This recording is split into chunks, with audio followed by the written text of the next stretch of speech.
Ningependa kuwajulisha kuwa hali ya usalama wa nchi inaendelea kuimarika siku hadi siku. Aidha, Jeshi la Polisi linaendelea kutimiza majukumu yake ya msingi ikiwemo ya kuhakikisha linasimamia uwepo wa amani, utulivu na usalama. Katika hili, Jeshi la Polisi linatoa shukrani kwa wananchi na wadau mbalimbali wanaoendelea kutoa ushirikiano wa kiwango kikubwa katika kulinda na kuimarisha amani ya nchi. Hata hivyo, kama Jeshi la Polisi lilivyoeleza katika taarifa yake ya tarehe 3 mwezi huu wa 12 2025 kwamba upo uhalifu unaoendelea kupangwa na kuhamasishwa kwenye mitandao ya kijamii, hivi sasa wameongeza lingine wakihamasishana siku hiyo wabebe petroli kwenye chupa. Hivyo, kulingana na sheria ya polisi na polisi wasaidizi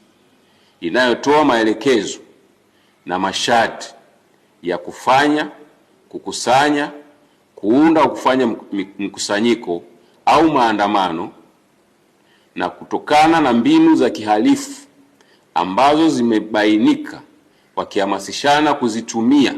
kuanzia tarehe 9 Disemba 2025, maandamano hayo yanayopewa jina la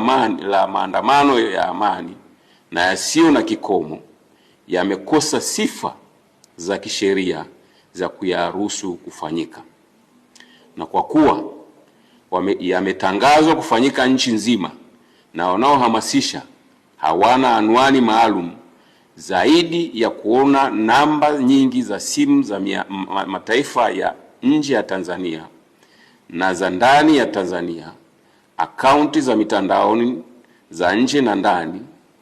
ya nchi ambapo wamiliki wake ndio wanaohamasisha maandamano hayo, na kwa kuwa hakuna barua yoyote iliyofikishwa au kupokelewa na ofisi yoyote ile ya mkuu wa polisi wilaya hapa nchini ya kutoa taarifa ya kufanyika maandamano hayo hadi leo, Jeshi la Polisi linapiga marufuku maandamano hayo yaliyopewa jina la maandamano ya amani yasiyo na kikomo yasifanyike. Hivyo, Jeshi la Polisi linatoa wito kwa Watanzania na wasio Watanzania ambao wapo ndani ya nchi wayakatae yanayohamasishwa, waendelee kuyakemea na wasishiriki. Aidha, Jeshi la Polisi linatoa wito kwa Watanzania wote pale watakapoona jambo lolote lisilo la kawaida au lenye viashiria vya kiuhalifu au la kuhatarisha amani na usalama wa nchi yetu, wasisite kutoa taarifa kupitia simu namba 111